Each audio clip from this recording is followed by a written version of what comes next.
In the first video we looked at the Herculaneum dock and the southern terminus of the overhead railway.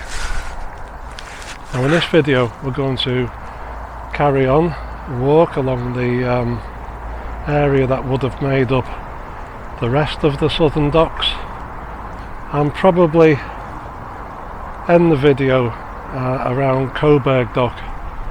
Now Coburg Dock has changed dramatically over the last few years. It's now become Liverpool Marina and the yacht club. I think it would be pretty difficult for a visitor to come here and actually recognise what this place used to be. It's become a place for coastal walks, for people to ride bicycles either for exercise or to work and back, a place to walk your dog, and a place just to sit and watch what's happening on the river.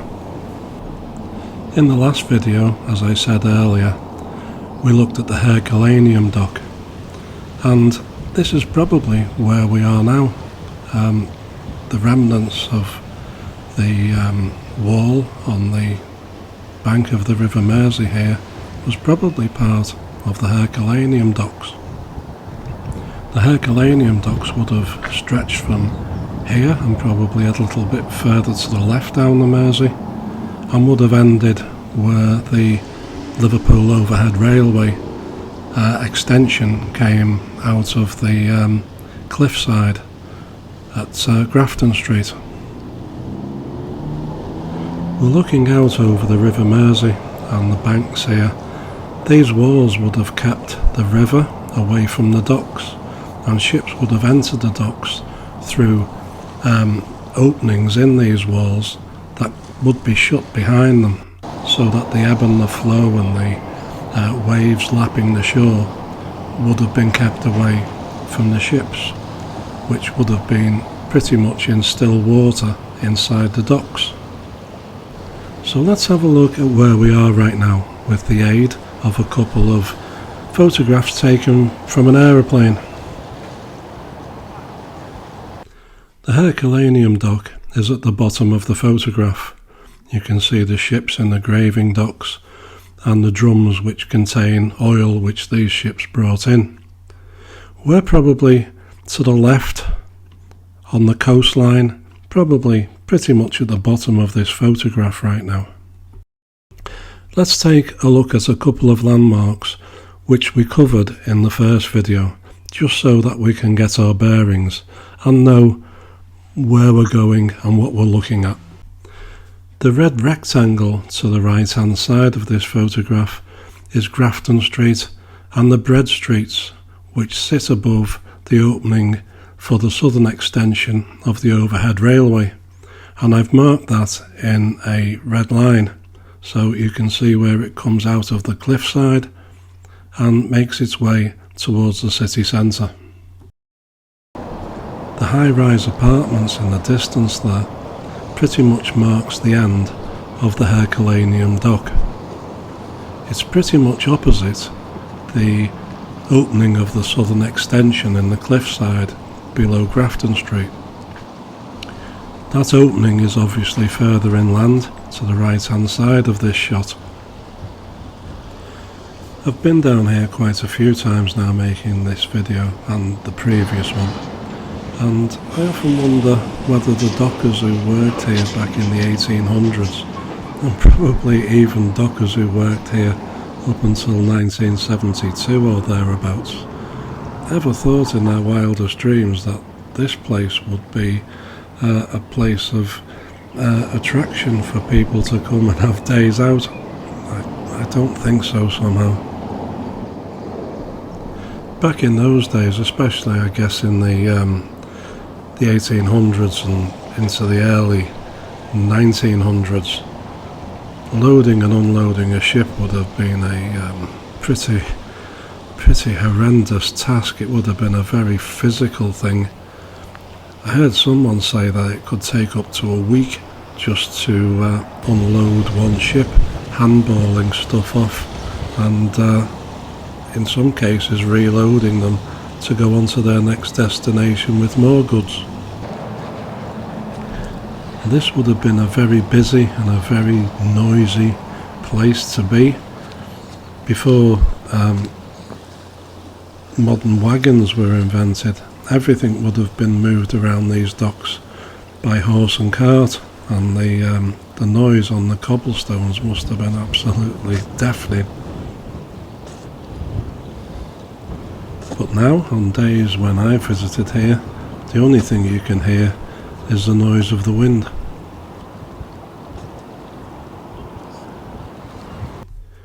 In the last video, I used this photograph just randomly to illustrate what the docks used to look like.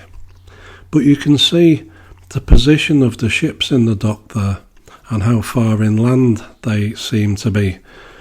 But also notice where these two guys are stood looking out over the Mersey. Behind them is a circular or oval structure which houses some buildings. Now if we go back to this photograph just for a moment, this is what that structure is. This is the entrance and the exit to the docks from the River Mersey. Going through here, they would either turn right into the Herculaneum or turn left into the Harrington dock. And it was probably the entrance to quite a few docks along this southern stretch. It would have shielded the docks from the ebb and flow of the River Mersey. In this photograph then, the ships that can be seen in the distance there in the top right, they would have been berthed in the Harrington dock. Now as we make our way along the coast with some apartments to our right hand side, in front of us there is the same structure. It's actually still there. So this innocuous looking part of the dock structure would have been the entrance and the exit to most of these southern docks, I would guess. At least the Herculaneum, the Harrington, the Toxteth, and possibly even the Brunswick dock. And these are all remnants of what this place was back in the day. I would take a guess that these structures here haven't been altered in any way. The cobblestones may have been relaid.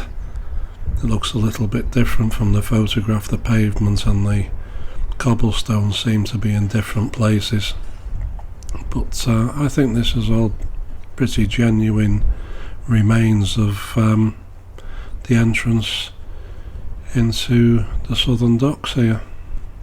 Now this building on the left hand side with the red side to it, or maroon side, we're going to have a little look at that because that is what that structure in the photograph is, and this is a new building sat upon it.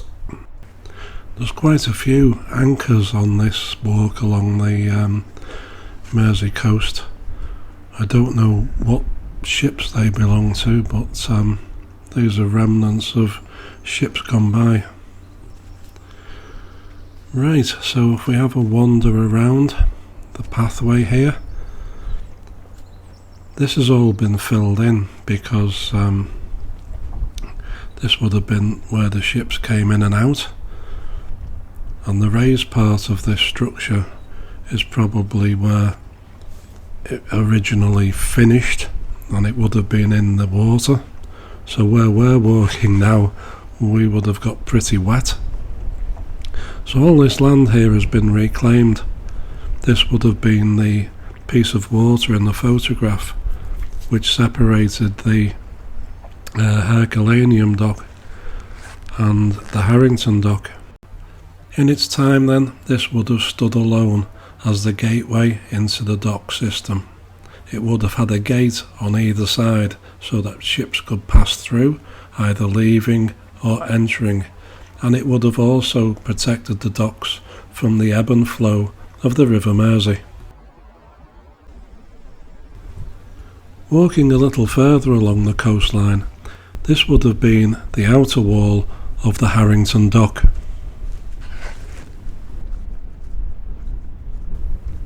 But before we go any further along the coastline, let's stop and go back to what is now the main road.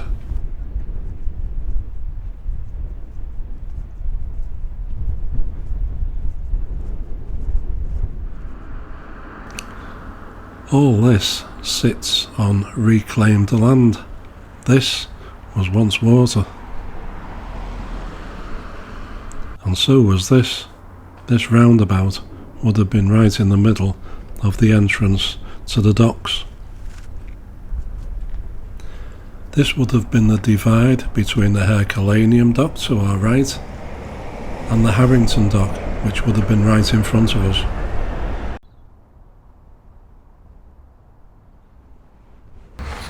In the first video we looked at this, the southern extension to the overhead railway, but for this video I thought, I wonder what it looks like on the top road there. I did actually go up the Herculaneum steps in the first video, but I didn't walk the road far enough to be on top of the southern extension. So I thought this time we'd take a look, see what it looks like from above. Now we've now climbed around about 100 foot or so, give or take, and we're on top of the cliff where the overhead railway made its entrance and exit. And this is Herculaneum Road and the Herculaneum Bridge pub. I've never ever seen this. I was quite shocked that this actually sits up here, but from down below you can actually see it. It's not quite clear what it is. So through these gates, and we're going to take a walk along the top of the cliff.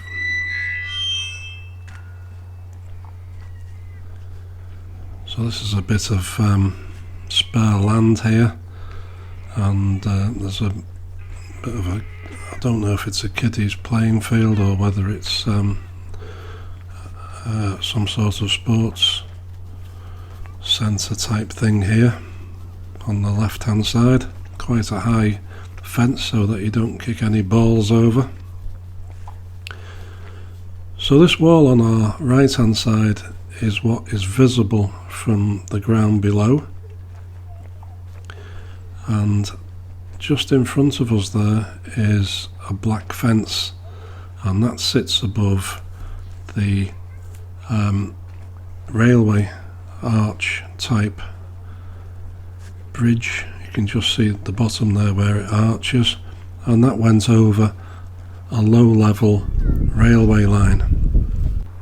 So now we're on Grafton Street, and all very quiet today. See if we can poke the camera through the railings here, and you can see where we are. That's that high-rise block of apartments there.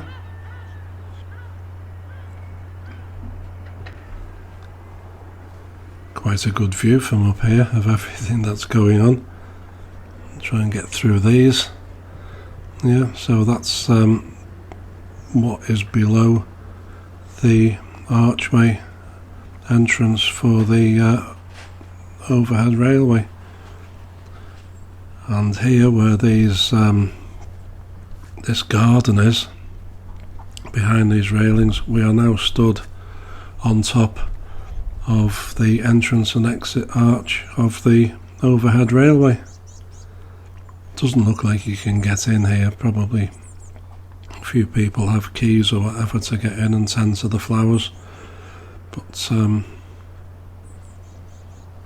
looks very nice.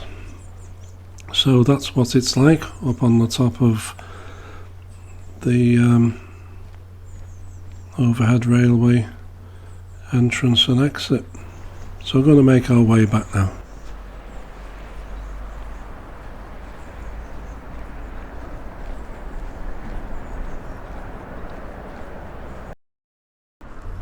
Oh, back on ground level, so we can have a look at the rest of these docks leading up to Coburg Dock. This was once the Harrington Dock, and this is what it used to look like on a map there, and this is what it looks like on a map today. So we're looking along Sefton Street towards Liverpool city centre, and some of the old warehouses which are still in use is something different. This would have been the Harrington Dock. The first dock on this site was called Edgerton Dock, and it was built between 1837 and 1839. It was a small dock, only intended for canal barges carrying timber. Later in 1839, Jesse Hartley and his son designed two other small docks. One was called the Harrington Dock and the other the Harrington Dry Dock. The dock wasn't financially successful. The land was eventually purchased by Liverpool Dock Trust, and it was enlarged by George Fosbury Lister. The new Harrington Dock opened in 1882. I don't know if this has anything to do with Liverpool Overhead Railway, but this was Toxteth Station serving Toxteth Dock, and I can't think of any other reason for its elevation. Now I just thought we might get a better view of our next dock and destination from the top of these steps here. So this is Toxteth Dock, which joined Harrington Dock to the south, to the left, and Brunswick Dock to the north, in front of us in the direction we're facing. If we now have a look at a map which shows the two docks together, we can see how Harrington Dock runs into Toxteth Dock. And this little map also shows how Harrington Dock was joined to the Herculaneum and its graving docks. This aerial photograph basically shows the same thing. The Toxteth Dock to the left, joining into the Harrington Dock on the right, and the Herculaneum and its graving docks just in the top right hand corner there. This photograph also gives you an idea of how much smaller the Harrington Dock was than the Toxteth Dock. Although this sign says Brunswick Business Park, which implies this is Brunswick Dock, actually it isn't. This is Toxteth Dock. So we're going to take a walk through the gates and walk down the side of the Century building and have a look at the warehouses that once lined Toxteth Dock. The Century building with its clock tower is a former transit shed, and these would be warehouses. And this dock was known as a wet dock. So Toxteth Dock was originally opened in 1841, and it was enlarged similar to the Harrington Dock in 1882 to 1888, again by George Fosbury Lister, and it reopened in 1888. Toxteth Dock railway station, which I showed a photograph of earlier, was opened in 1893 as part of the Liverpool Overhead Railway. And like all of the docks in this particular area, it was closed in 1972 and has since been filled in, as we can see. Right, okay, so let's have a look back at where we've walked from, and let's see what's in front of us. We're roughly, I guess, halfway down the length of the dock here. This building was once a hydraulic station, and it's grade 2 listed. It's very similar to the pump house on Albert Dock. It was used to power the hydraulic cranes on the Toxteth Dock. These days it's in use as a training facility for the British Red Cross. This photograph shows our next port of call, if you excuse the pun. The one in the bottom left is Brunswick Dock. The one that we've just been to, Toxteth Dock, is the next one up, and the third one would be Harrington Dock, and you can just see the Herculaneum dock in the top right of the photograph there. You can probably see that the Brunswick Dock has its own exit and entrance from the River Mersey, and also runs into the Toxteth Dock. This photograph shows Brunswick Dock station on the Liverpool overhead railway. I guess it wouldn't have been too far from the Toxteth Dock station. This photograph shows Brunswick Dock when it was a working dock. So what does Brunswick Dock look like today? Well, let's take a short walk and have a look at what Brunswick Dock looks like in 2023. And I think you might have a pleasant surprise if you haven't seen it before, because although this isn't a working dock anymore, progress for once is on our side. Brunswick Dock was built by Jesse Hartley between 1827 and 1832. When it opened, it was specifically for importing timber. The dock was also Hartley's first. It consisted of two lock entrances, which I showed before on that photograph, which come in from the River Mersey. In 1854, Cato Miller and Company built ships on Brunswick Dock. The dock was rebuilt with a southern extension in 1905 by Anthony George Lister. This dock closed in 1975, a little later than the previous two, although one lock was opened in 1987 to let in small watercraft. This and other docks in the southern system are now owned by the Canal and River Trust, with part of this dock being set aside for moorings within Liverpool Marina. The Royal Navy headquarters for the north of England is also on Brunswick Dock, and this includes the Royal Naval Reserve Shore Establishment, HMS Eaglet, and this is its entrance on Sefton Street. Now Brunswick Dock comes to an end somewhere around about here and gives way to the Coburg Dock, and Coburg Dock is home to Liverpool Marina's Yacht Club. The Liverpool Yacht Club was founded in 1988, and it provides keelboat sailing on the River Mersey straight from the city centre. Did quite a few weddings there back in the day. It's a pretty nice venue. I think that type of thing was in the late 1990s. The Bar and Grill was founded in 1998, 10 years after it opened, so coincides with me doing some work there. You can also take boat trips now around some of these docks. We've seen a couple of little boats with sightseers on them. So these docks, although they're not working, they are pretty attractive now. I would imagine a very nice place to live. And here's one of those sightseeing boats now, pumping out some music, so I've had to turn down the ambient sound, otherwise it would have drowned me out. So really that's it for our walk along the southern docks.